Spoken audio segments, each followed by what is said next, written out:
All right, my name is Rich Schmidt, here with Jonathan Honefenger at Nicholson Library at Linfield University in McMinnville. It's February 22nd, 2023. Jonathan, thank you so much for joining us today. Of course. First question, why wine? Why wine? You know, I've been prepared for that question and it's been rolling in my head for several days. My answer may be different than if you'd first asked me. As I'd mentioned earlier on, I was a history major in college, and I've always been fascinated with the history of civilization, if you will. And as a guy who studied history in America, it's always more bent towards American and European sense. And wine was always a connecting force through civilization and the starting of civilization. Wine's been around for 10,000 years now, and I always found it very fascinating that there was this product and this art form that could be created and through many different countries, and it was not just a life force, but it was part of a communal thing, it was part of a religious thing, and it was an art form that ultimately has to be destroyed in order to be appreciated. So it's a very temporal thing too, right? This is something that will not exist forever. No matter what you do, it's going to go away at some point. So it's this really interesting, elusive, cultural, artistic thing that people both make and destroy constantly every day, and I think there's an attraction to that I've been always kind of geared towards, and certainly in my past, my life took a change, and there was periods of my life where I said, "What am I going to do?" And the ultimate was, well, I'm just going to travel the world and drink wine, which seemed very hippie, freeloading, if you will. My parents certainly had that mentality of like, yeah, that's a great retirement plan, but like, what are you really going to do with your life? And that was the ultimate. I'm going to travel the world and drink wine. Now, of course, they think that it's the greatest thing in the world because I travel the world and I drink wine now. Do less traveling now as a winemaker in Oregon, but certainly just as much drinking wine. So I think that's kind of gets to the heart of it, of why wine. Yeah, now it's becoming an all-encompassing and passion, if you will. All right, so tell us about life before wine for you. Where were you born and where did you grow up and what did you do before wine? I was born in Denver, Colorado. Everyone associates me from Texas, but I was actually born in Denver, Colorado. And then we moved to Texas at one of the energy transitional periods in the late 80s. My dad was in the oil industry, and so we moved down to Houston, Texas. Grew up, spent most of my life, almost all my life in Houston, Texas, and then graduated and went to Ohio for college, of all places, because I wanted to go to some place that was completely, radically different, that I would never go to and would absolutely flip my mind, and I didn't know a single person. There wasn't a single person that I knew at that school when I entered. The graduating class of my high school was larger than my entering college class. I went to the College of Worcester in Wayne County in northern Ohio. And that's really tricky when you visit northern Ohio in the fall. It is a gorgeous place. In December, January, February, March, April, May, it's not a gorgeous place. It's very cold, it's very desolate, or it's a mud pit. So that was kind of a shock to me. In college, I waited tables, like a lot of people do, because it's easy money. And I got very attracted to the wine because, one, boy, it tastes great. I enjoyed, drinking wine. And also, I could make more money if I knew a lot more about wine as a waiter. And I became really obsessive with this for a while. And as a history major in college, it also helped that I could take a break from my studies, but then go down this other avenue of passion. And an old buddy of mine who was also a history major. He's now a professor in Washington Lee. Yeah, I think he's there. Him and I used to get together like every Friday or Saturday, and we'd go down and get our pennies together and pick one bottle of wine that we'd get at the wine store, and then we'd come back and we'd write notes on the bottle, and we'd taste it together, and we'd put it up on a shelf like a dead trophy, and we'd have this whole shelf after about a year. Graduated, and then went and studied abroad in Czech Republic. That's kind of a crucial piece of the story here, because that's what set the ball in motion. Studied in Eastern Europe, Central Europe, and we could do anything as a study abroad. Study abroad, it was an independent study program that they said you had to do anything you wanted. And I thought, well, I'm going to be a history major, and then eventually I'm going to go to law school. And then once I go to law school, I'm going to be stuck in Texas, because you take the bar wherever you are, and that's it. So this is kind of my opportunity to do whatever I want, and I'm not going to do the classic history thing. I'm going to do a report about Eastern Central European wine industry, pre, during, and post-communist rule.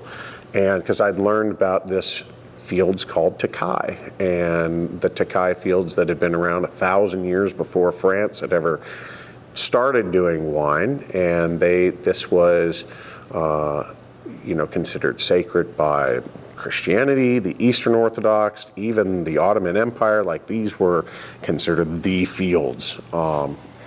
So that's what prompted me to do this whole study of pre, during, and post-communist rule, and it rolled in, of course, into the EU acquisition of part of these countries and the EU. And I, weirdly enough, one of my roommates was actually, his family grew grapes for the Takai production. That was just kind of randomly, so I ended up talking with him a bunch.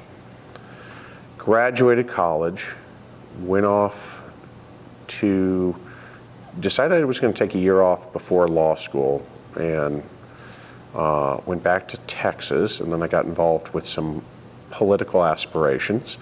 Not to get into which party and what have you, but you can figure it out in the story. But I worked for a political organization and was in Harrisburg, Pennsylvania, and was in charge of about 56 precincts to get out the vote, because Pennsylvania was a swing state at the time.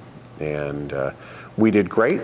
It did not go the way the state went the way we wanted, but the election did not. So one of those things about, if you do really great in an election, but you lose, you still don't have a job. So like, congratulations on doing a great job, you're fired. So I didn't know what I was going to do, and went home, bought a book called How to Get into the Best Law Schools, and bought an LSAT prep, and chapter 1 was, why do you want to go to law school? And it was, do you want to change society? Well, you don't need to be a lawyer to change society. Do you want power and influence? Well, let's be honest, it's like a 1% that have a power and influence. Is it because you want money? Well, we got some things to tell you. Not all lawyers make gobs of money. Is it because you want to, do you really love the law? If you love the law, keep going. Just so you know, for the same amount of money, you could go to northern Italy for a year and go learn how to cook. You could spend a year in Latin America and become completely conversational in Spanish. So now you've been on 3 different continents, 2 different languages. You could spend a summer doing bicycle tours throughout France. You go to the Fletcher School of Economics, get your master's in economics, and go to the London School of Economics, or Fletcher School for poli-sci and London School of Economics for masters. You'd have 2 masters. You'd be on 3 different continents, you'd speak at least 3 languages, and it would be cheaper than going to the top law schools. And I went, good argument. And I returned that book, and I said, I'm going to travel the world and drink wine. And from that point, I went back to waiting tables, and anyone that dragged a wine bag in, I was all over them. I was that precocious young 20-something kid that just, if you had a bottle of wine, if you opened something up, I was all over you. I asked every question I possibly could. Who are you? Who do you work for? How did you get started? What are you reading? What are you tasting? Where's this wine from? How does this work? How does it explain everything to me from the start? And yeah, that's where that's where I got bit. And then it was all nothing but wine. And from that point, I started working at some restaurants. I went on, I actually will talk about this because it's okay. She knows and it's fine. I went on a date with one gal a couple times, and we went back to, she was living at her parents'. We went back, I remember sitting outside, and her dad came outside and said, I have these 2 bottles of wine if you guys want to drink. She had no interest in it whatsoever. She was not interested in wine. Her dad owned a restaurant at the time, and we spent probably about 2 or 3 hours talking about those bottles, him and I. We became very good friends. That killed that relationship real quick. She has since now works for her dad. She now runs the restaurant and is the wine buyer and is a good friend and is married and has a kid, and I see her and talk to her all the time. And he became a mentor of mine, eventually hired me and brought me into the restaurant and called El Mason in the Rice Village in Houston, Texas, and still thriving to this day. And Peter used to pull me aside when we'd be just absolutely slammed and I'd be waiting tables. I mean, like, stuff is on fire. And he'd go, tell me the 3 grapes of cava. And I was like, I don't have time for this, Peter. I have tables that are literally yelling. And he's like, I don't care, I'm in the restaurant. Tell me the 3 grapes of cava. So he took me under this wing and really forced me and forced it in. And at the same time, we were taking wine classes together. And yeah, so he really spun that. And then from him, I actually went off to start running my own wine programs in Texas after that. But I would say that was one of the major inspirations. As you started to learn wine, both sort of on a formal taking classes level and more informal in a restaurant level, what were you finding that was most appealing to you as you're asking all these questions? What was most appealing to you? What were the rabbit holes you really wanted to dive down? Ooh, that's a good question. The rabbit holes to dive down. I think it was more learning about again, history major, the cultural aspect of where each one of these wine came from. And it was when you start learning about a certain wine, you have to start learning about not just, okay, this is a Pinot Noir from France. You got to learn that this is a Pinot Noir from Burgundy, and if you're going to learn about Burgundy, you got to learn about the soil, and if you're going to learn about the soil, you need to know the history of the fact of what was going on and how it developed. It's not just somebody just came along and planted Pinot Noir and said, this is the spot. It was thousands of years. You got to go back to like the Romans who were planting there, 2,000 years ago, and then the evolution of how it wasn't originally Pinot Noir, but it came to be after a while. And you get the history of Corton Charlemagne, who he drank so much, red wine that his beard would change because he spilled all over. So he switched to white wine, and that's where we get Corton, and then that became the Corton Charlemagne, which is the Grand Cru. And you start understanding the food, and if you're one of the classic 101 pairings is pair whatever the regional food is with the regional wine, and 99% of the time it works. You got to know the regional food if you're going to do that with the wines. So then you got to understand their cooking aspects, and then why are they cooking, and what's being grown, and what's the weather like. So I think the rabbit hole you almost become obsessed with these little micro communities after a while.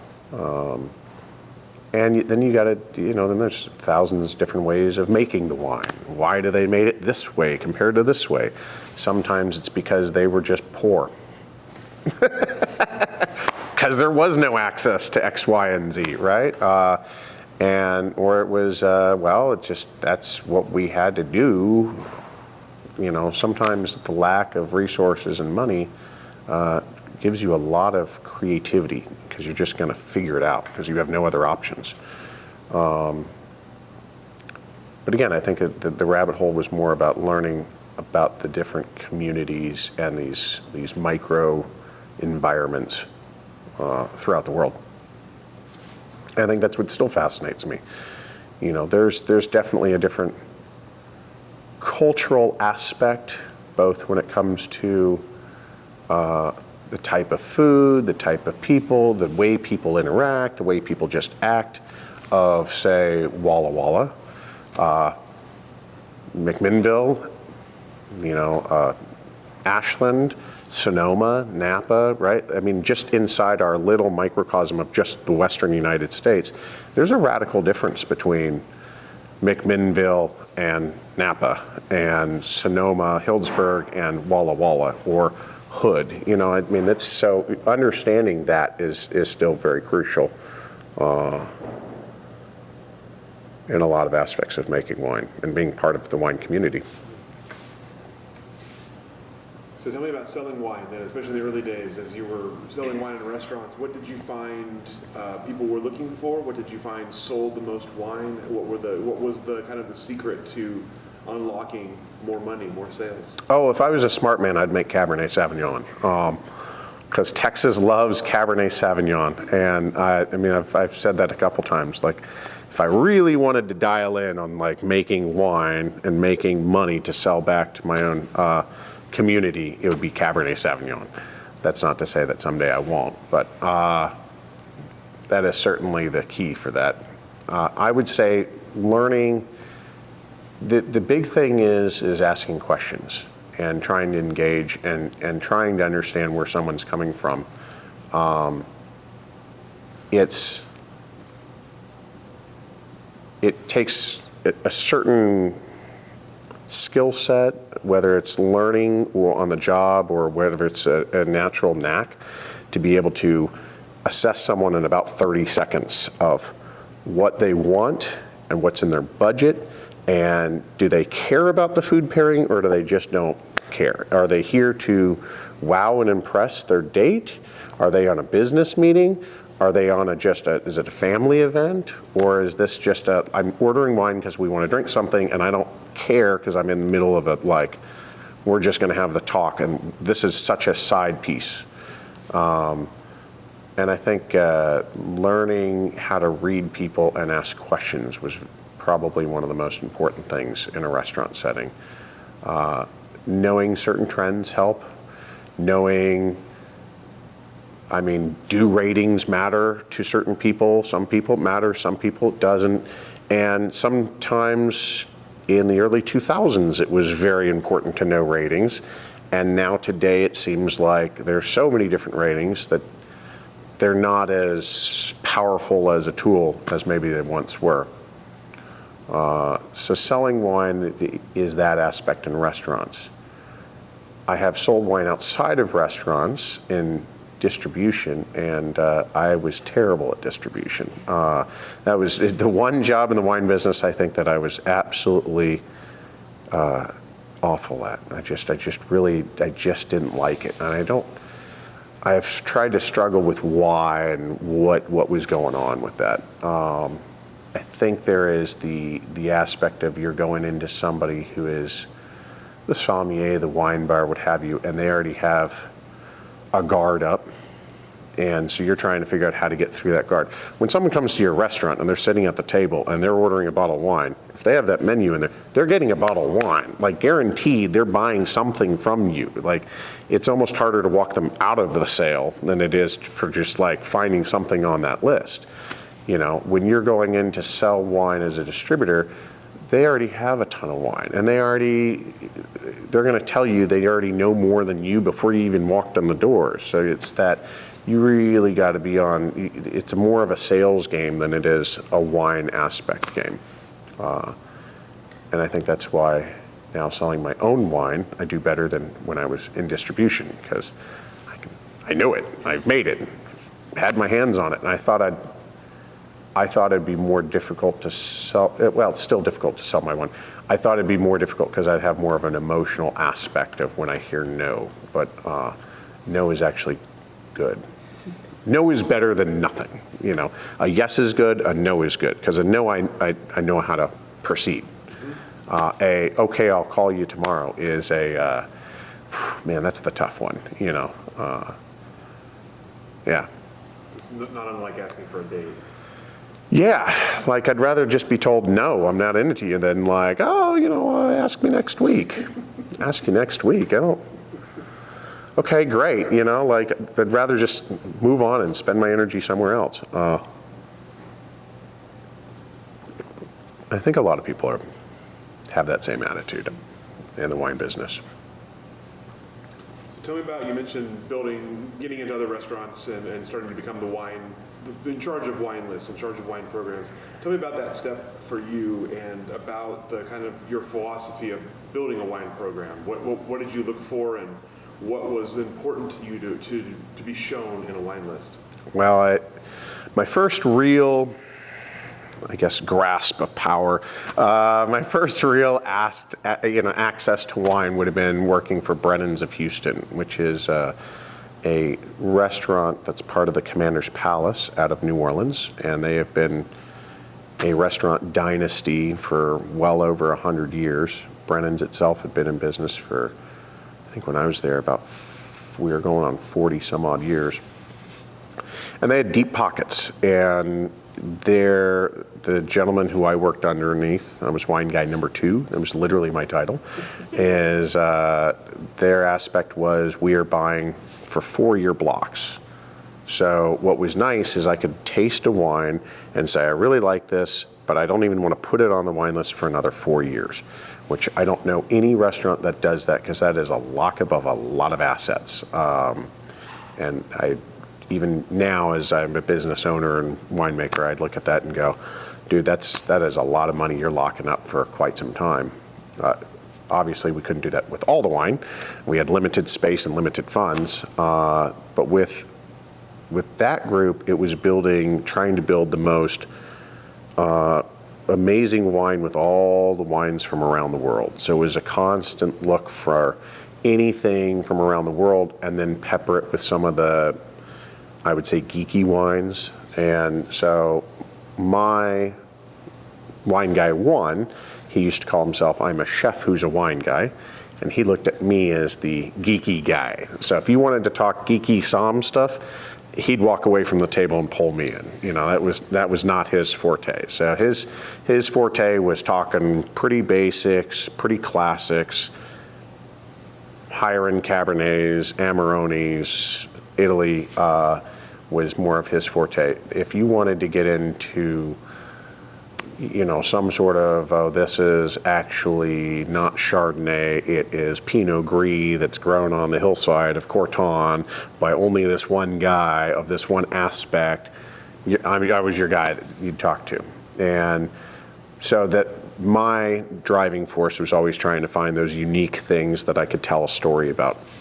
Stories drove sales, and stories also drive client relations. So if you always had a well-maintained story, you could build a great sale, and you could build really great clientele that would come back. And one thing that the Brennans instilled in everyone that they hired, I had to work every single aspect of the job. I had to be a food runner, a prep chef. I had to literally work every single position before I was allowed to be on the floor. And the reason for that is they wanted me to understand how the entire team worked as a whole, and that there wasn't a single aspect of that restaurant that if something happened, I couldn't fill in. And what that allowed is I could know all the pairings, and we could talk as deep about any of the food or any of the wine or any of the preparations as you wanted. But at the end of the day, one thing that the Brennans always would hammer in is that you were there to make a memory. No one was going to remember the food. No one's going to remember the wine. They'll remember it was good. They'll remember it was a great pairing. They'll remember how you made them feel, but they're not going to remember any aspect of it except how they felt in 50 years and 40 years and 30 years. So the whole point of everything of this restaurant is to make a memory and to make someone feel good. So sometimes when we do these wine tables, it was about creating that story and creating the experience and having an intimate connection. I was the window into the world of wine. So the more I knew individuals in the wine world, the more it became a passion, because I could say, I know this guy who grew this. I've walked this vineyard. I have, pet their chicken. I have, seen the cows in action, right? Like, I've tripped over the rocks, and that you become this showman, you become this magician, you are the mirror into this world. And I think that was one of the aspects for Brennan, certainly. After Brennan's burned to the ground during a hurricane, and I didn't have a job anymore. They've since rebuilt and they're doing great, but that was kind of the end of that ride. Moved on to another restaurant that was 100% Italian focused. So that was always a finding wine to match more with the food, and worked with an individual who had very focused Italian concepts that were very designed for certain regional. So we started really focusing much more apt on the wines of that certain region. And so you wanted to keep it on an affordability and regionally specific. And then after that, I went to another fine, fancy dining restaurant, but they only wanted to buy wines from France, Italy, and America. So it was, you're playing with that, but it was such a very high clientele that they were very score-driven, price-driven, allocation-driven. It was about who, there was very much a restaurant that was focused on who's who, and you were there to be seen. And part of being seen was, they didn't want the story, it was a show. It was a very showy presentation. Each one of these little aspects is a very fascinating thing about the wine industry. And what's unique about it is at the end of the day, we're all humans and we're all on one team, in all honesty. And the aspect of wine making and wine business, it's a team sport, right? The end of the day is that bottle gets opened and drank and hopefully enjoyed by whoever opened it up. And you can't, none of this works if one person's out of the configuration or is not in the same step. Whether you have your grower, your winemaker, your distributor, your buyer, your salesman, the somm, whatever, all the way down to finally the person who's opening up that wine and drinking. If one person's out of step, it doesn't work. And I think that's one of those things that you learn working in restaurants, and especially for a family like the Brennans, is that same thing in restaurants. You might be the big chef. If your food runner isn't on their game, you're not getting the right food to the right table, and someone's going to be upset. I don't care how great of a food you cook. If someone doesn't do some step here, if the dishwasher doesn't clean the pans, you don't have a pan to to cook in.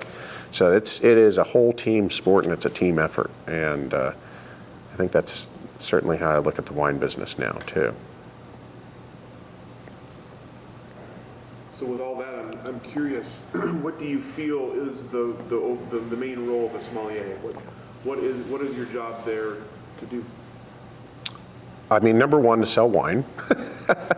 Number two, stay in budget. I would say, depending on who the owner of the restaurant is, that might be reversed. Might be, no, your number one job is to stay in budget and make us money. And by making us money, you got to sell the wine. It's a job. So there's an economic, capitalistic aspect of a job.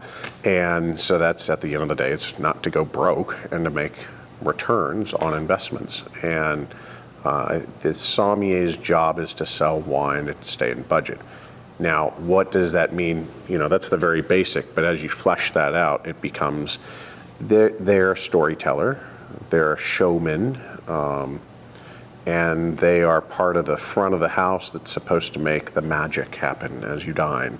And they need to be working intimately with the chef to make sure part of that magic is doing pairings and working as a team. Sometimes it's frustrating to see a restaurant that there is the chef who is on their own path and they have their vision, and then there's a sommelier wine buyer and they have their path and their vision, but their paths are not together. There's this weird, they each think that they are the ego of the restaurant and people come to see each one. So you struggle sometimes where you look at a wine list and you look at the food and you go, I don't know what's going on here. And what is going on here, and what's going on is there's hubris going on. There's two different egos that are fighting each other, and they don't understand that if they just work together, that the greater together is better than the individual parts. So I think a sommelier's job is to listen and to pay attention, and sometimes it's to suppress that ego. The ego's a really interesting thing in the world of wine, many worlds.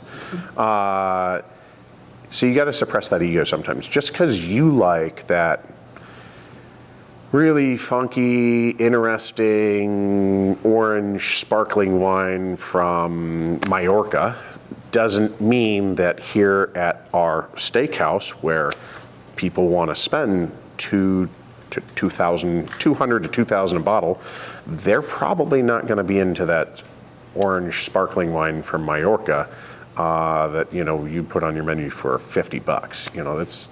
It's going to sit there and die on your menu, and that wine is unfortunately probably won't ever get shared or see the light of day. And you've wasted money. You've wasted not your own money, but you've wasted also the winemaker's money, the distributor's money. Like, you've wasted a lot of money that's just kind of sitting there, and it's because you loved it so much, you've like pet it to death. It's like Lenny of Mice and Men, that's not how we're going to do this, and I think sometimes that the idea is they forget it's a job. It's great to have passions, and I love passions, and if you can hone your passion correctly, it will be a great tool, but it can be a tool that can hurt you as well.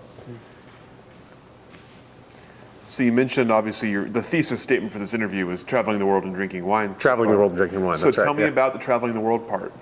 Before you came to Oregon, tell me about highlights. No, I think that's really important, because that's the reason why I'm here in Oregon. It was inspiration from travel. My partner and I, soon-to-be wife, she lived in Peru and was working for a Korean oil and gas company, lived in Lima. And one of her good friends was a banker in Lima, and he decided he didn't want to be in the banking world anymore, and he wanted to go become a winemaker. And so he left and went up into the Andes and planted some vines and started growing grapes and making some wine. So when he did this, he also needed some money and sold a little bit of land to her, to my partner. And later we get together, and then she took me to Peru, and we've walked this land. She has a very small parcel of it.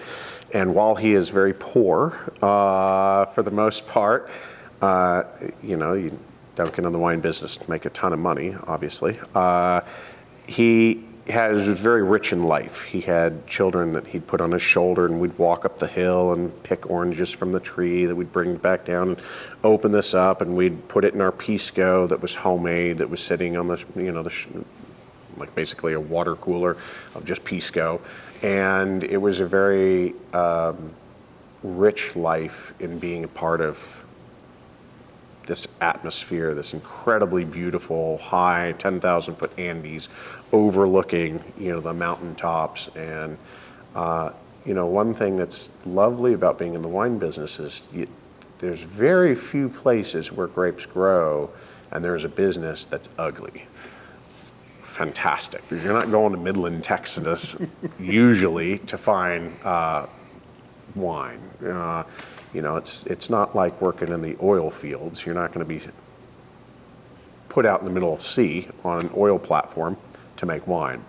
So traveling the world and drinking wine opens you up to a lot of beautiful, beautiful places. And when we were in Peru, her and I had every other day off together, and we realized it was not going to be sustainable. And so we decided we were going to move to Oregon to go make wine. And why Oregon?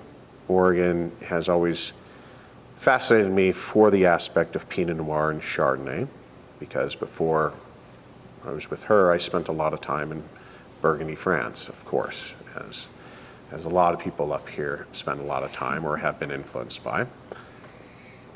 And one person who was a major influence in Burgundy, France, I've gone well over, I don't know, a couple dozen times at this point. At one point I was going every single year, and one person who I spent more time with than anyone else was Becky Wasserman, who you have done the interview with.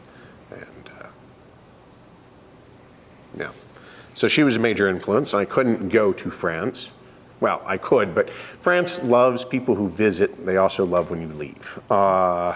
It's kind of the attitude, right? And it's a very small community. It's a very intimate community, and it's very hard to break in, especially if you don't speak French, and especially if you aren't French. And so I don't speak French very well or at all. It's whatever I've learned kind of on, I've never taken a formal lesson.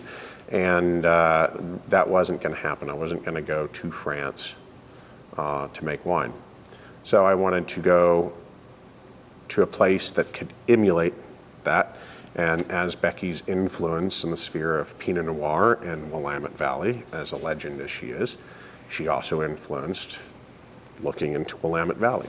And so when we initially came up to Oregon, we'd actually looked at Southern Oregon, Milton Free Water, the Hood, Willamette. Sometimes sommeliers love to talk about how, well, I'm not going to do the same thing as everyone else. I'm going to do some different varietal and from some new region and what have you. But again, at the end of the day, it is a business, and you do have to sell. And Willamette Valley certainly has the gravitas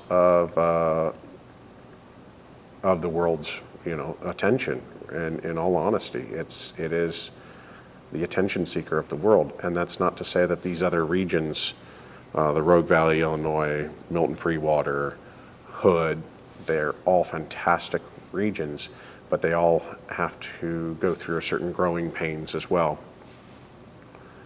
And I wanted to be a Pinot Noir producer. I wanted to be those guys that I was admiring in Burgundy, It's a little intimidating because I don't think I will ever be on an aspect or on the same level as most of those heroes and most of those guys and gals that I've gotten the pleasure to dine with and walk the vineyards with and drink their wines and be in their cellars. I think that's one of those things about making wine is that you only get one chance every year, and we're not going to live forever.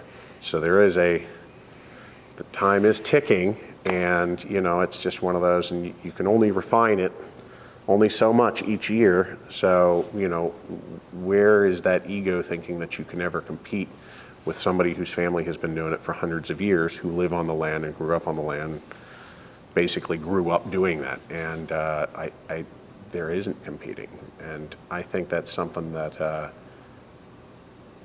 is really important for a winemaker, is stop trying to compete. Just don't.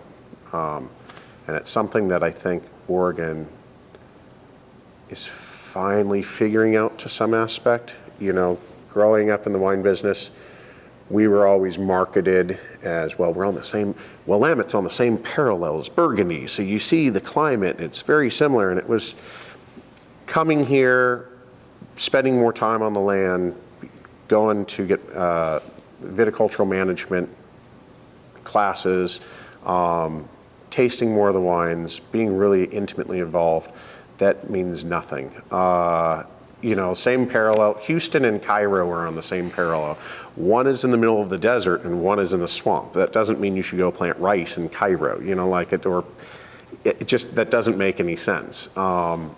Being on the same aspect like that. So I tend to now look at Oregon as Oregon's Oregon. And we're not Burgundy, and in a lot of ways, thank goodness we're not Burgundy. That's good. That is a benefit. The soil's not the same. The aspect's not the same. The pH of the soil's not the same. Our clonal's not the same. Our disease isn't the same.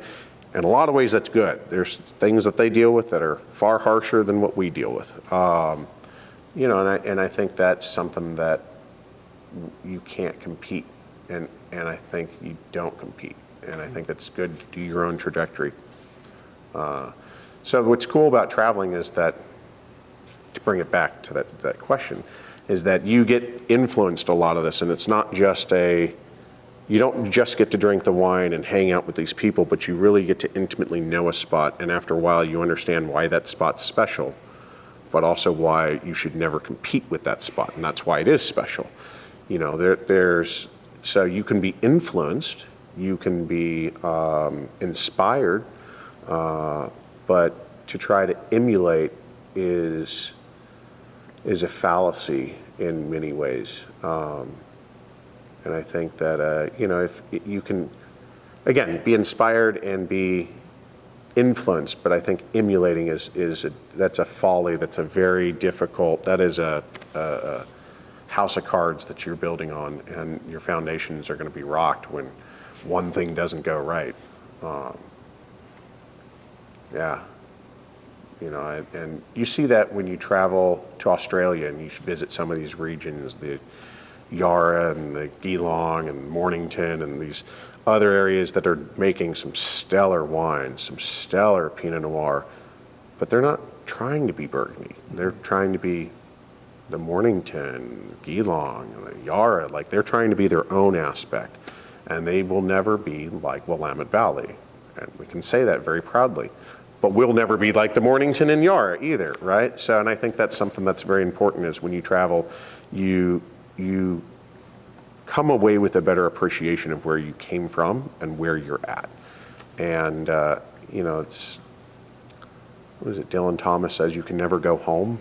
And that's very true. You can never go home because home is never the same. But I don't think that's a negative thing. I think that's a really good thing.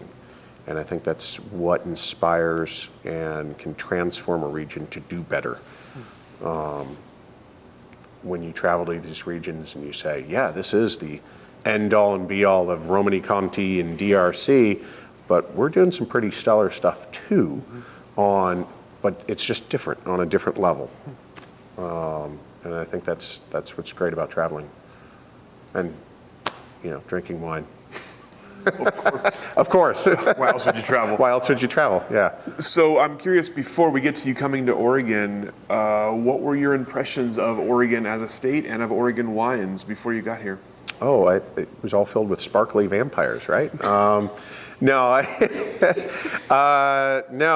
Oregon was, my impression of Oregon, I'd visited a couple times, obviously on wine trips, and to see producers. It always held a certain, Pacific Northwest in general holds a certain mystique, especially coming from a place like Texas.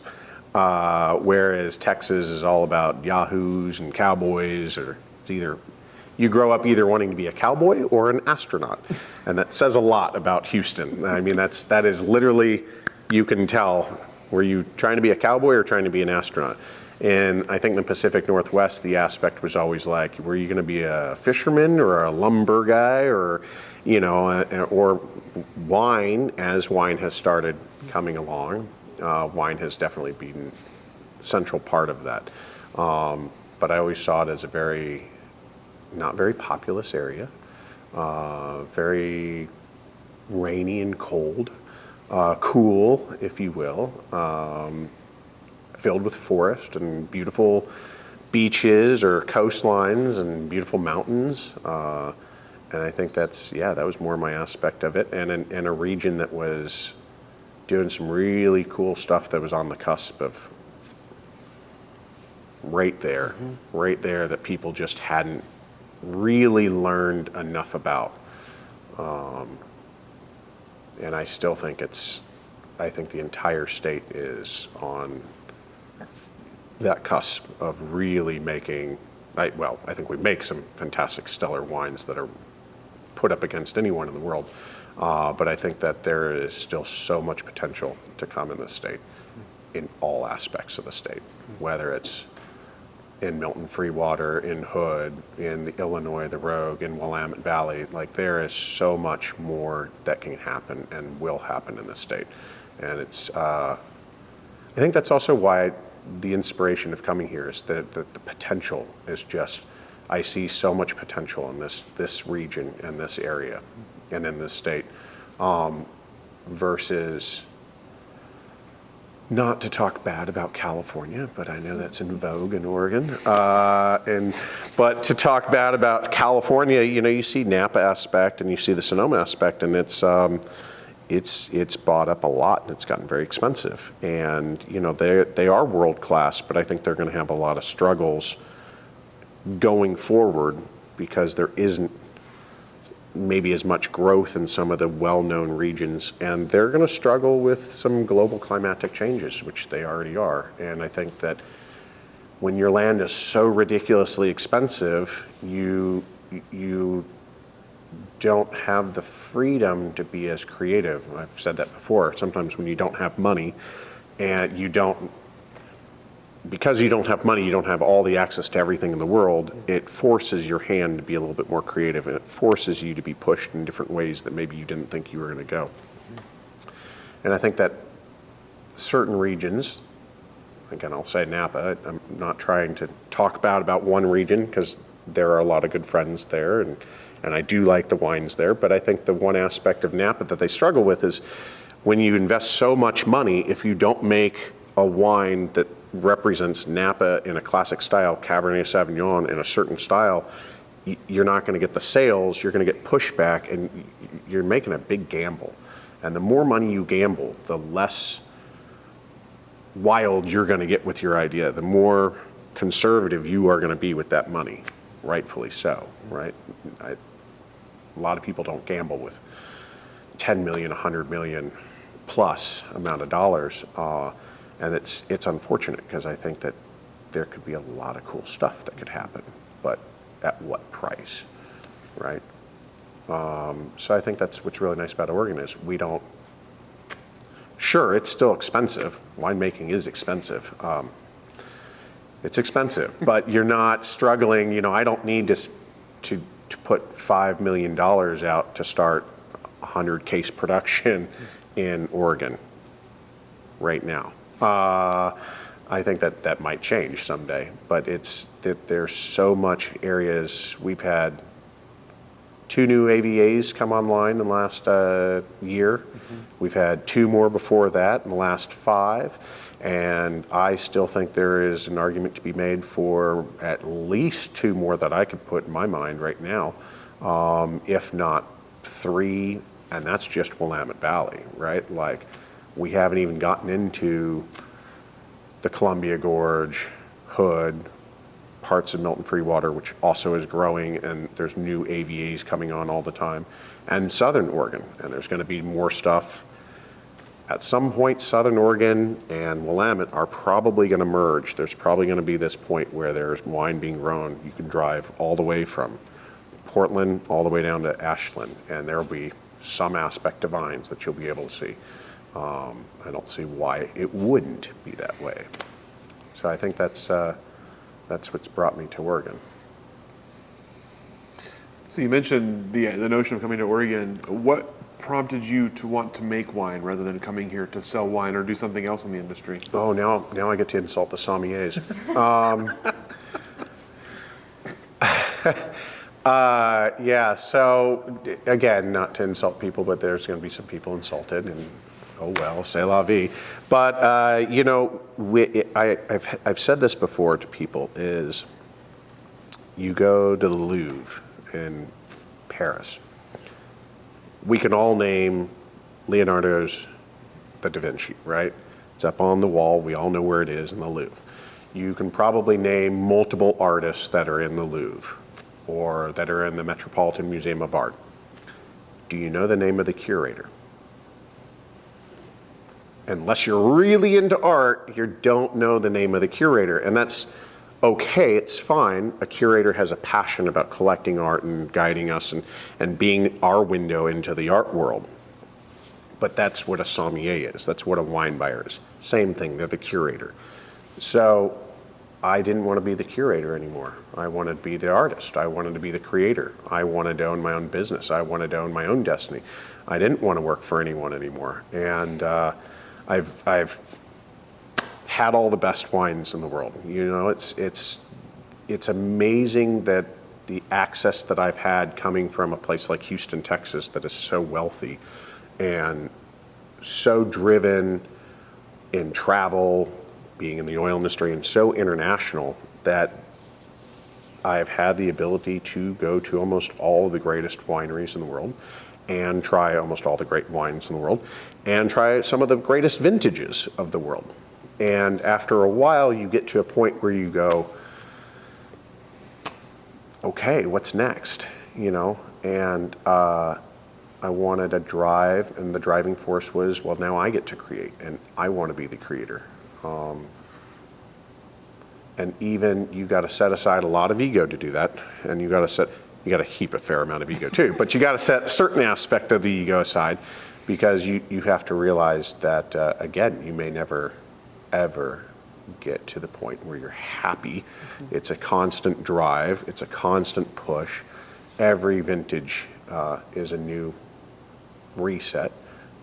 Every single time you're watching the weather and you see that there might be a late frost, you're freaking the heck out. You know, you're really dependent upon, again, you're throwing yourself to the mercy of both the weather and the world. And you got to be a team player, and it really forces you to be a team player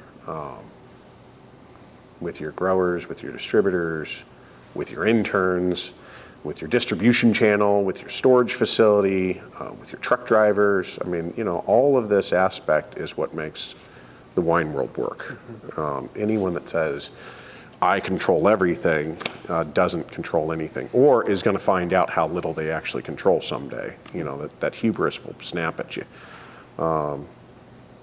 So I wanted to be the controller of my destiny to some degree, as much as I could, but also throw myself at the mercy of everyone and see what we can do. And I think that if it all fails, if it all just crumbles, I guess I'll go back to being a sommelier, you know? And at least I'll have the aspect and the understanding of the inner workings of how the sausage is made. And I think that's, I don't think I understand how important that was until now-ish in my life, because there's now the way I approach wine, taste wine, see wine, appreciate wine has totally changed. And I wish I'd kept a little bit of a journal on my thoughts and the way I tasted and the whole aspect of the wine world before I got into this side, because it's really fascinating to go back and talk with fellow sommeliers and fellow wine collectors, the way I approach wine and think about it and think about wine. And there's a lot of stuff out there that is just wrong, just totally wrong information. And I don't know whether I should shine light on it or not, because sometimes it's really just, I don't have time to explain it to you. Like, just, sure, yeah, that's right, yep, absolutely, you know, especially if it helps sales, right? Like, yeah, sure, you're right, you know. It is magic. Yeah, that's right. Yes, it is magic. Yes, that's exactly right. You know, and it's sometimes really funny to, like, when you talk to people and their aspect of just, okay, you know. Yeah, so I think if it all fails, it will just make me a better sommelier and a better appreciator of the world and wine in general. But I needed to try, and I needed to be a creator. And again, part of the aspect of us moving up here was my partner and I needed more time together, and we just saw that rich lifestyle, poor but rich lifestyle of our friends in Peru. And I didn't know what else to do. I didn't want to go back to the restaurant business. I didn't want to go back into, you know, I just didn't want to do it. Mm-hmm. I wanted to get my hands dirty, quite literally, you know, and I think there's something really cool about creating some sort of order from chaos that then becomes chaos again. And I do a lot of gardening at home, so I spend a lot of time outside and with the plants, and so there's a lot of that aspect as well. So I think it's a culmination of many passions that have finally come to fruition.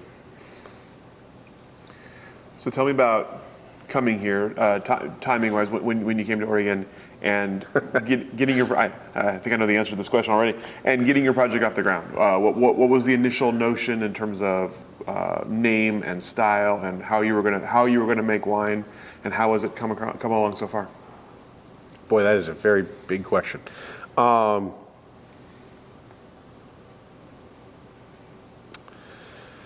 We came up in the wonderful year of 2020, where nothing was happening, and it was just all roses and rainbows.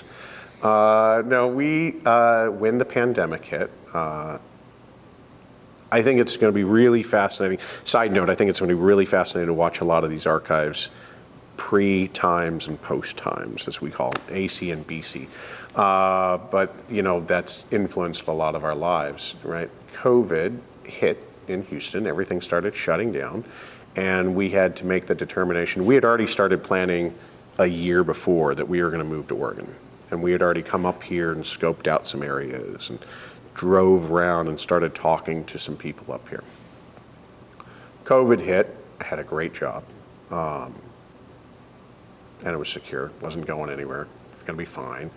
And we had that determination of like, well, if we don't go and we're going to wait out this thing, maybe the world will come back together at some point. And, then should we go after that? Or should we go right now and just to hell with it?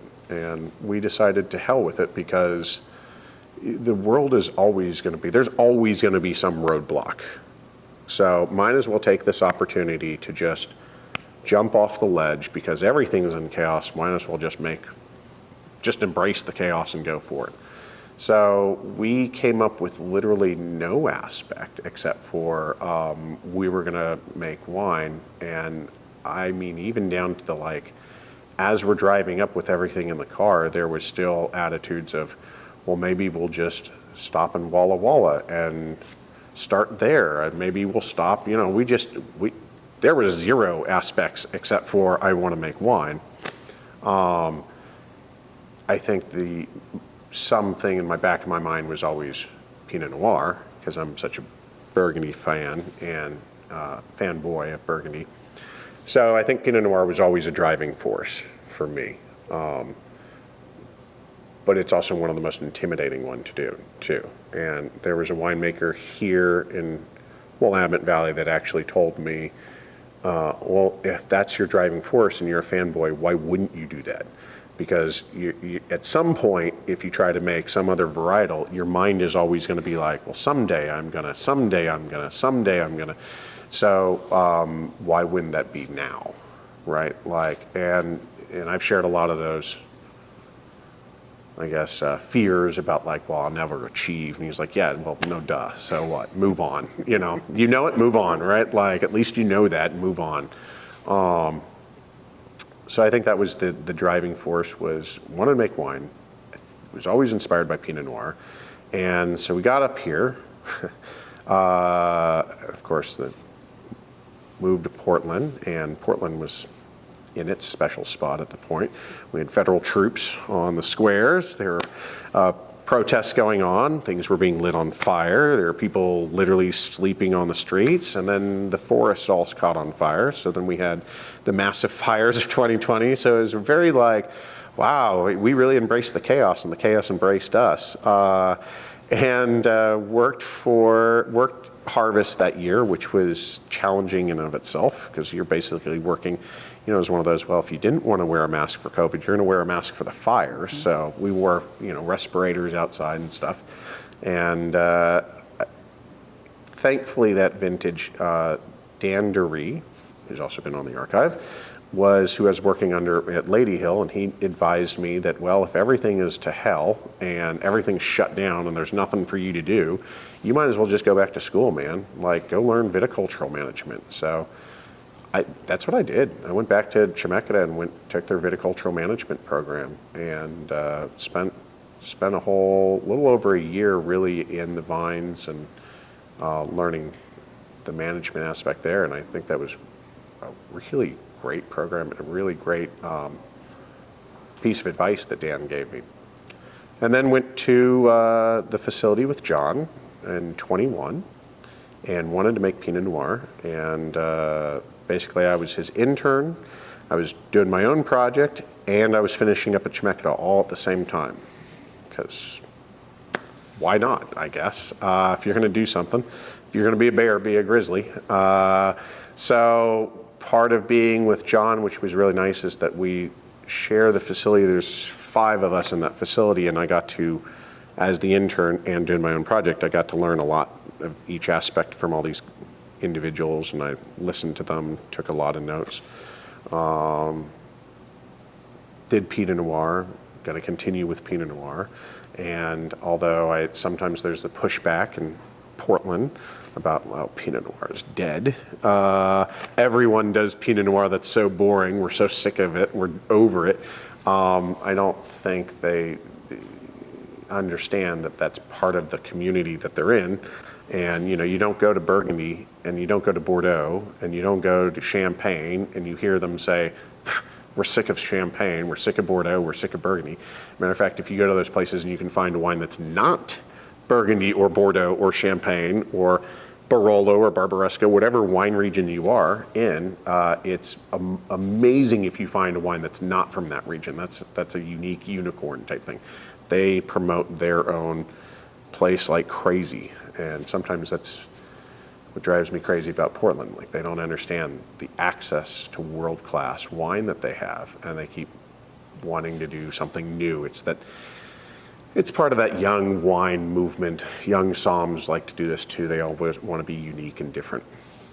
So, I just want to make classic, clean, approachable wines. And that's, I think, the driving force is that I want it to be texturally driven. I want there to be a natural acidity.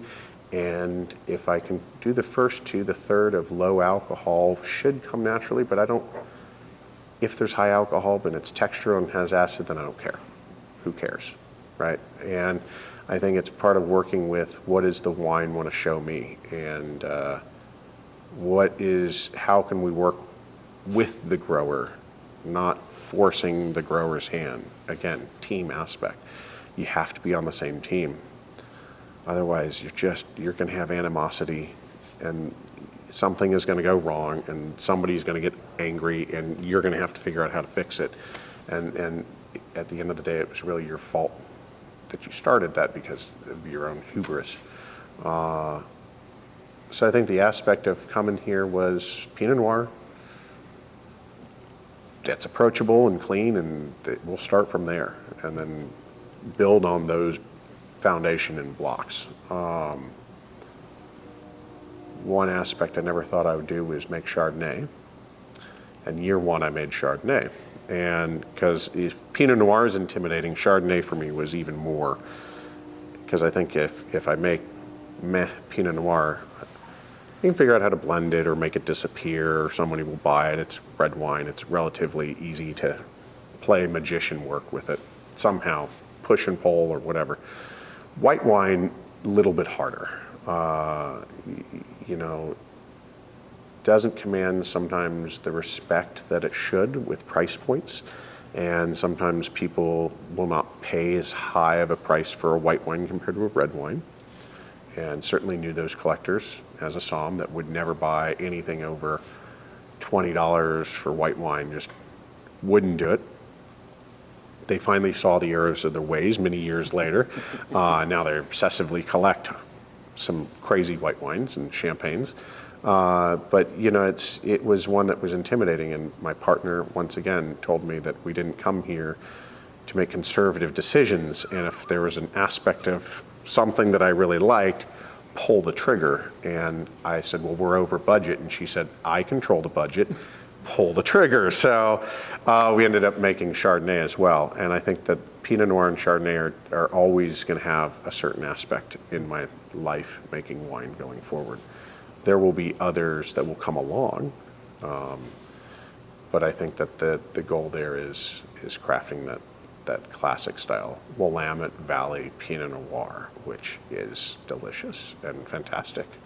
And as we know, anyone that knows wine history of Oregon knows it can hold itself up against Burgundy. And even though I'm not trying to compete with them and what have you, there have been blind tastes and trials that have happened in the 80s due to Becky Wasserman sneaking things in at the last minute that radically rocked the wine world. And as we can see even to this day, how much people in Burgundy are buying Willamette Valley.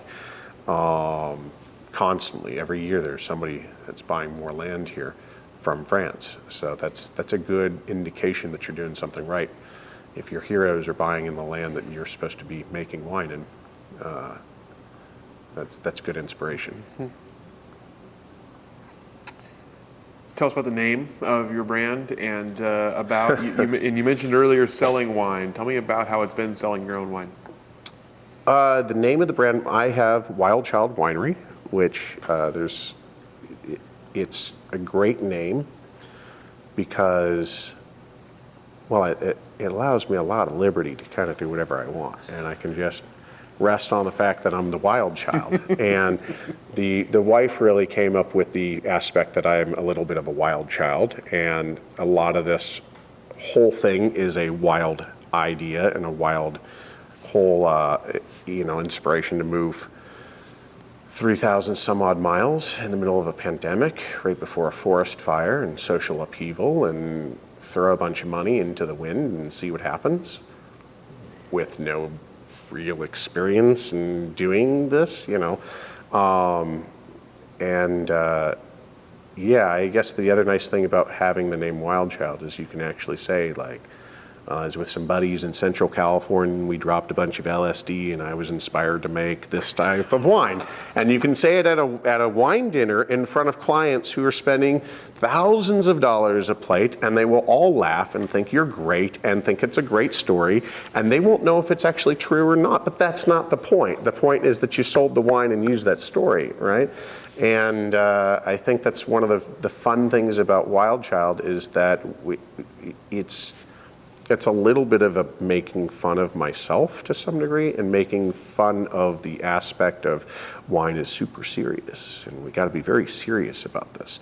Life is very serious, and it's not. It just is not. Wine is something that's supposed to be communal and enjoyed at every meal. It's supposed to be, we should be celebrating the just everyday wines.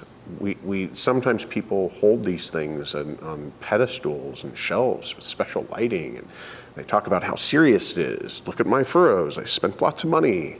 This must be important, right? And that's part of their ego. And I think the Wild Child aspect and the whole idea is that it's not. It's just supposed to be drunk. It's supposed to be enjoyed. It's supposed to be celebrated. It's supposed to be just fun.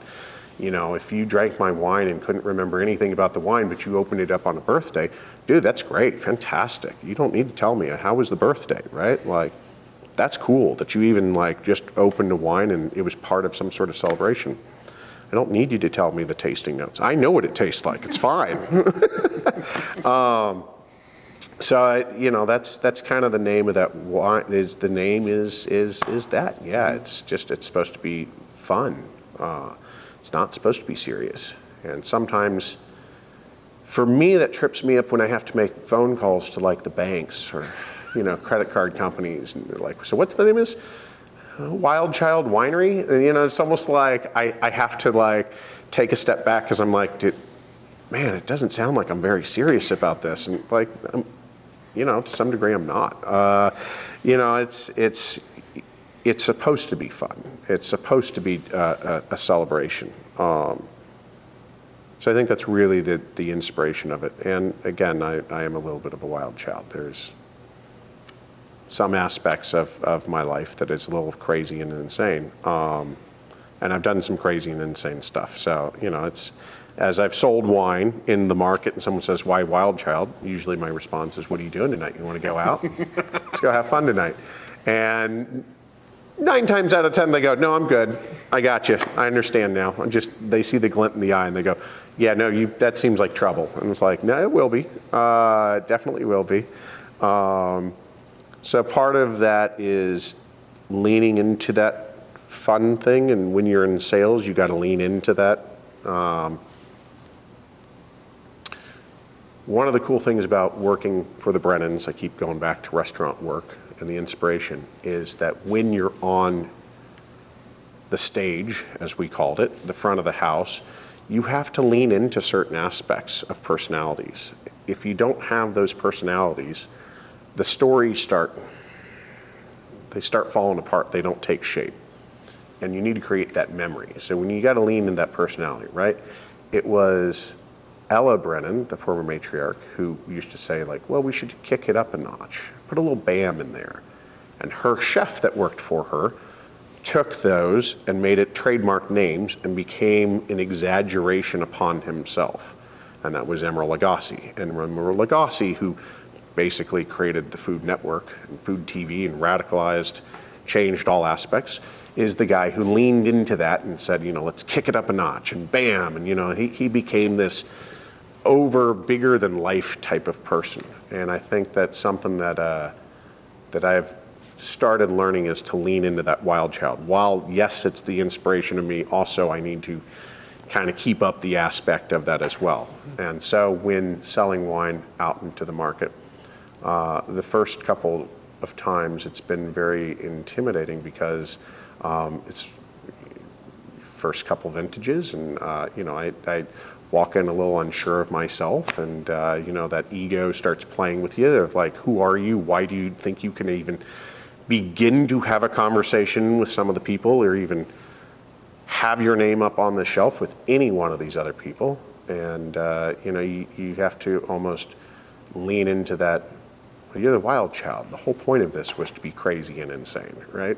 And the more I lean into it, the better it gets. Mm-hmm. And certainly going to Texas has been fantastic to go back, sell wine. It's been very well received so far. And still trying in Oregon and Portland, and still learning the aspect and the nature of being here, not growing up here, and showing up in the middle of chaos.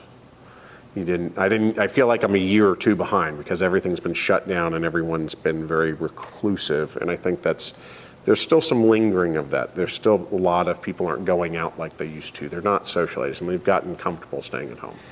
So I think the struggle sometimes is making those connections and going out into the market. But I think that's just the nature of the beast to some degree. And some of that is I got to lean back into that personality of the wild child. Yeah. Just start knocking on doors. Yeah, that's basically what you do. You got to, campaigning is a lot like distribution sales. I try to tell myself not to carry bricks. And the bricks are when someone slams the door in your face, or gives you the hem and haw or the no. You got to learn how to brush that off and move on to the next one and come at it fresh. Each place is a fresh start, and that's something that's a hard one. Doing door-to-door sales or door-to-door asking. It's not even door-to-door sales. It's door-to-door asking for just handouts. Like that's a rough gig. That's a rough job, and you got to be kind of insane to even think you could do that. Have that 30-second pitch and be ready to go, and then go, now I'd like a check. So some of that I have to remember those trainings from 20 years ago of how to approach sales to some degree. And it helps to, come home and have a partner who supports you, and have a certain amount of community that supports you. And, I think that's what's really important about being in some place like Willamette Valley, is that there's still a lot of very small producers that are very supportive, and you get together with them, and it's just, they're happy to celebrate the fact that you're even attempting, even trying, something like this. I don't know how it would be in California if you tried to roll into Napa with a small amount of money and try to be a small producer in Napa. I think there would be a lot of like, good luck, kid, have fun. Let us know when you're broke, you can come work for us, And I don't get that here. I get a lot more of helping and taking care of and sharing and being part of a community, which is really cool, which is really unique, and it's great. So the other part, obviously, is of your business. You're making wine now for the first time. So I'm curious about how that's gone. How has it gone learning production, and actually learning to produce the wines you want to produce? I thoroughly enjoy making wines. Thoroughly, it's the best aspect of this job and doing what I do. Two of my favorite times is really I thoroughly enjoy harvest and crush. There's so much excitement, there's so much going on. It's a constant rush. I want to be around it 24/7. I literally will sleep in the car near the winery because we're just so busy. Everything is happening. You get to walk in the vineyards. You're making these decisions real quick. That is one of the absolute favorite things. The other thing is I love walking the fields. I absolutely love being with the growers. I love being outside, pulling leaves, shoot thinning, pruning, like all the crazy hard work stuff that people usually bitch and moan about. To me is actually wonderful. It's fantastic. I 100% hate compliance and do not like picking up the phone and having to deal with government agencies. And, I do not find joy in looking at bottle shapes and trying to figure out what color glass and what size bottle, and that brings me no joy, no thrill whatsoever. It's those type of things that I struggle with, right? The compliance issues, the dealing with government agencies, the dealing with picking glass, I don't know, man. Just the one that looks great. Someone else make that decision. I thought label design was going to be just so much fun and creative energy and what have you. No, it's not. It's really not my favorite thing at all. I think it's because you're just constantly making something and it's never good enough. So you're constantly throwing out ideas, and it's always just nope. And then you finally get it, and now you got to struggle through compliance. And then, once you have it on your bottle, you got to stare at it for ever.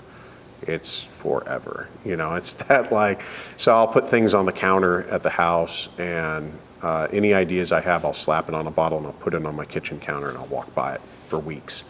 And if at any point it makes me feel bad or I don't like it, then it's garbage. Let's start all over.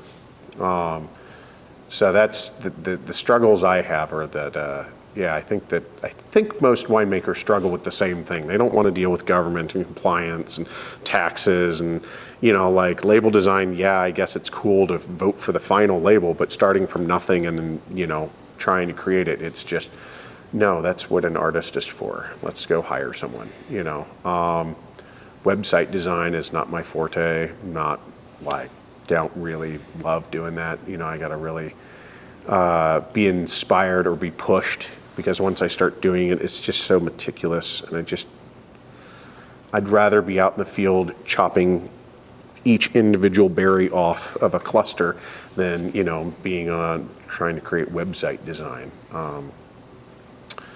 So as far as winemaking, it's going great. Winemaking is a lot of fun. It's truly a lot of fun. It's great. There's new things to learn every day. I love being in the winery. I love being in the field. I love tasting wines. I love visiting with people. I love thinking about the aspects of how the wine will change. What did I do wrong? What did I do right? I think every single bottle I've made, I've hated at some point. I've doubted myself. Every single wine I've made, I've loved at some point. I felt really all right, I finally got it going. Anytime that there is a win, I always just think about, okay, great, celebrate that win for the next hour, because after that, we start all over again, right? And you got to go back up that hill. So it's very Sisyphus aspect. But there's something great about having to start all over making a new wine, because each time it's a new start. And it's what did one of the winemakers say to me? My favorite vintage is the next one. And I really understand that aspect. Every next vintage is my favorite vintage, because I get to start all over again to some degree. And you have more foundation. Each time you do it, a little bit more, you're a little bit craftier, or at least you think you are. The world has a funny way of smacking you around when you think you know everything. And, the winemaking, love it. Love it. Just hate compliance, someday, maybe if we grow large enough, I can pay someone to do all that, and we'll hand that over, and somebody else can handle that aspect. But that's not my inspiration or my love. Sometimes that's what sucks out all the fun, for me at least. It wouldn't be very on brand for Wild Child to love compliance. Yeah, no, that's right. Yeah, it really would not be. You shouldn't love compliance. Yeah, I mean, the website, sometimes I just look at things and I go, well, are we too clean? Are we too nice? Boy, it's not on brand to be responsible about paying bills on time for Wild Child, but, if I want to continue the brand, kind of got to do that, right? I'd rather be out in the field any day, or in the winery any day than, let me clean a pump. Geez, I will literally clean your pumps if I don't have to do compliance, right? I'll crawl in tanks, scrub them down, right? I'd rather do that any day. And I love it. And I think there's always more to learn. And I think that's sometimes I got to tamper down my own frustrations because I feel like I haven't learned enough and done enough, and I haven't been there enough. There's just so much more. Every day, everything, there's more and more and more. And how can I, plug myself into the matrix and just download it all and no kung fu? And that's not how things work. So, yeah, but I love it. So good. Just the short answer is good. So you talked about the kind of the basis of Pinot Noir, Chardonnay, Willamette Valley Classic. What is next? What are you looking ahead to? Are there projects on the horizon for yourself? Are there things you want to try? There's always projects. Yes. If money was no object, there'd be more projects than I'd be able to handle. And then someone would really need to do the compliance. Yes, there is. There's certain varietals that I certainly would love to play with. Cold climate Syrah being one of them. I think that cold climate Syrah is really cool up here. And I think, again, something that can rival some of the greatest regions in the world with Syrah. I'm really hip to the Gorge.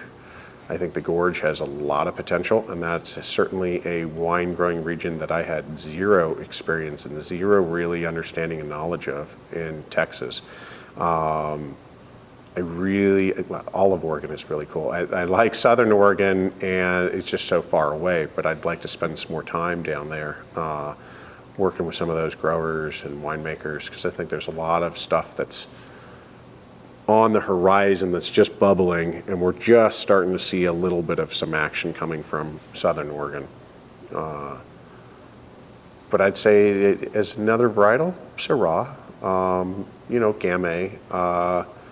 Well, I do a Gamay, I guess, so that's not really on the horizon. Syrah, maybe some more whites, playing around with some. I never wanted to play with Pinot Gris, but it's a really great grape here, and I think that's something that pushing myself into some areas that maybe I feel uncomfortable with. Pinot Gris would be one of those. Grenache would probably be one of those. Viognier would absolutely be one of those.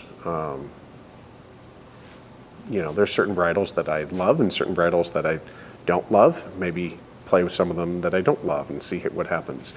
Maybe I'll learn something new about myself and about winemaking. I think we would like to eventually own some land. I'd like to start being more active in the fields itself. I would be, in the future, I could see myself either owning the land or renting the land to some aspect and spending far more time out in the field, walking, working with the vines. And I think the future for me, the inspiration I would like, is to eventually own some land and also work with some growers and have that combination of both the vigneron and négociant, to use the French terms.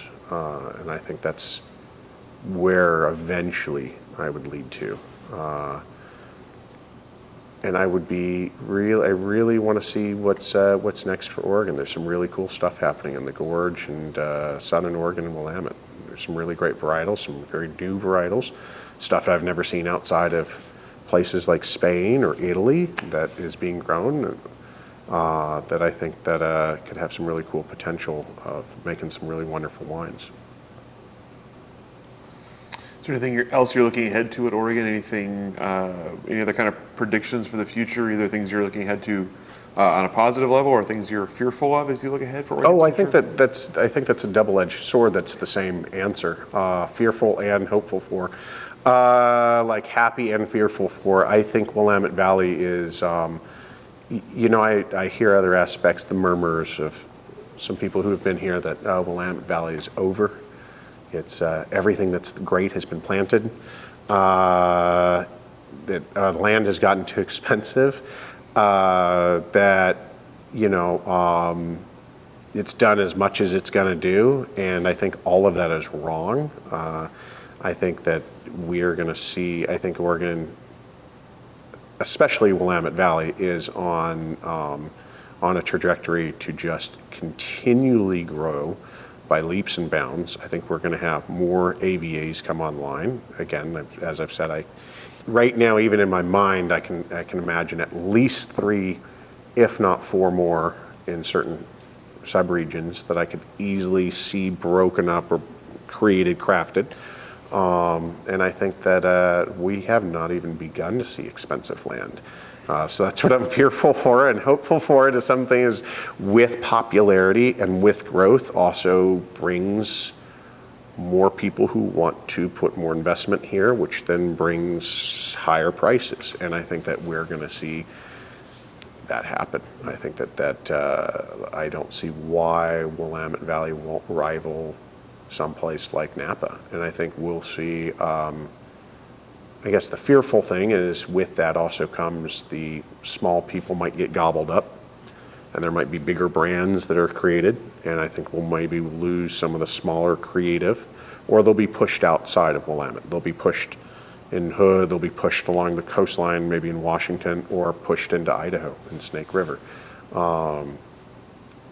And I think that's one thing that I'm a little fearful for, is that smaller people that want to come try their hand will be pushed out or priced out. But on the double-edged sword, it also creates Willamette Valley as really setting the tone for the whole world as aspect of wine. And I think that Willamette's really on that cusp of getting even greater notion and even pushing itself even further. And it's amazing that there's still people that haven't heard of Willamette in America. And I think that you will start seeing more tourists flock here. I think with global climatic change, California is going to suffer. They already are. They're going to start running out of water. It's going to get too hot to even have their Cabernet Sauvignon, which is then going to cause people to look for the next cab or the next wine. And that could decrease a lot of property values, and there's going to be a lot of people leaving. And they're going to go somewhere, and they're going to try to figure out where to go next. And I could see Willamette, I could see Walla Walla, I could see Red Mountain, I can see Oregon and Washington being that next. And that's both exciting and terrifying because, again, the money aspect. But I see nothing but, good for Willamette coming in the next couple decades. We certainly are going to have our own struggles with global climatic change, especially with fires and our own issues of drought and weather changes. And I think that we will see maybe a shift of some varietals, but I don't think Willamette's ever not going to be a wine growing, producing region that's respected on a world stage, if you will. I think that's always going to exist to a certain degree, unless we slide into the ocean after the great earthquake. But that's whatever. Could happen. I don't know. We'll have other problems to deal with. Yeah, there'll be other problems. Yeah.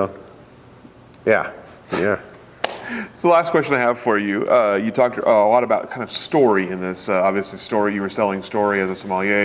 You're talking about kind of. So tell me about now. You have your own story. Tell me what the story is, what you're selling with Wild Child, and what you kind of hope, where you kind of hope the story takes you. Oh, I still have to. I need to learn how to tailor my story a little bit shorter and get that elevator pitch. I can be a little long-winded, obviously. So I think the story for me is, and again, I'm trying to figure that elevator pitch. I've gotten a little bit better. Is someone who's been in the wine industry for 20 some odd years and wanted to go make wine, but wanted to take a maybe not as serious as approach. I mean, there's a lot of, when I say not to be serious, that's not to say that I'm not spending countless amount of hours and being meticulous and being like on top of stuff and being involved. It's just the aspect and the gravitas of this is magic and it must be respected is sometimes that's like, it's bullshit. I mean, I guess it works for their story, for other people's story to be able to sell wine, and that's great. You know, my story is that it's I'm just trying to make fun, approachable wines to some degree. You know, texturally driven, great acid, lower alcohol that can just be consumed and drank, and let's have fun. Let's, you know, pair wine with music, pair wine with dance parties, pair wine with, you know, late night Dove bars and fettuccine and hot tubs. I mean, you know, like we don't need to always think and of it as this super special, sacred, you know, only one person can make water into wine. It's reverence, you know. It's just, you know, like let's take some of that mystique out of it, right? Let's treat it as it is. And you know, for the longest time in Western civilization, it's what you had because the water was polluted. You know, you didn't have another option. You know, it was beer or wine, man, or dying of cholera or, you know, dysentery. I mean, it's kind of your options, right? So I think that's our goal, is just have fun with it, and it should be enjoyed. And yeah. And I think that goes in brand with Wild Child, right? Like, yeah, no, let's drink it out of sippy cups in the back of a truck, right? Like, let's tailgate with it. Like, we don't need fancy glassware. Like, you know, let's just enjoy this. You know, I'll regret saying it someday of like, don't cellar it. It doesn't need to be cellared. It should be drunk early. And I'm like, yeah, I'm going to regret that. Because I already know certain lands that I'm starting to look at and make it a little bit more of a serious or style wine. But, you know, that's, I think that's something that, you know, let's take some of the reverence out of it and some of the mystique out of it and let everyday people enjoy it. And I think that's a struggle that the wine industry is going to have for a while, is having right now. I think the wine industry does struggle with getting young, new drinkers that are all drinking like the bane of our existence, White Claw. You know, like, you know, if there's one that I will dog and just absolutely go crazy about, it'd be something like White Claw. These spritzers just drive me nuts. You know, be into beer, that's great. Be into coffee, love it. Me too. Be into wine. I want you to be into wine. White wine spritzers, get out of here, man. Like the White Claws, get out of here with it. You know, just, I can't stand them. They're just the bane of the existence. So how do we get those individuals who do enjoy that, because there's a certain lifestyle, branding, fun aspect away from that and back to wine, where they're not saying that's what grandma and grandpa drank on Sunday over a steak dinner, or, you know, that's what my buddy who's a stockbroker drinks at a steakhouse in New York City, or, you know, that's what, you know, people in Europe drink, you know. So how do we make this more fun? How do we make it just something to enjoy? Like, it doesn't have to be always thought about constantly. I'll do that. I'm obsessive with it. Let me do that. You know, like, you know, but just enjoy the wine. Yeah, you know. There's your slogan right there. That's right. Just enjoy the wine. Just enjoy the wine. I like it. Yeah, yeah. Awesome. I'll do the obsession. Let me go down that rabbit hole, you know? Yeah. That's all the questions that I have for you. thank you. Anything I didn't ask that I should have? Anything we didn't cover that you'd like to cover? I don't think so. Yeah. Cover traveling and drinking. We hit the The thesis. two. We hit the thesis. Yeah, well. those are the two main aspects. Yeah. If you take nothing else away from this interview, travel the world. Travel drink the wine. world and drink wine. It'll change your life. That's right. Thank you so much for your time, for coming here and sharing your stories with us, making us all laugh. Appreciate that. Yeah, well, thank you. Go ahead and let you off the hook. Cool. Thank you. Thank you.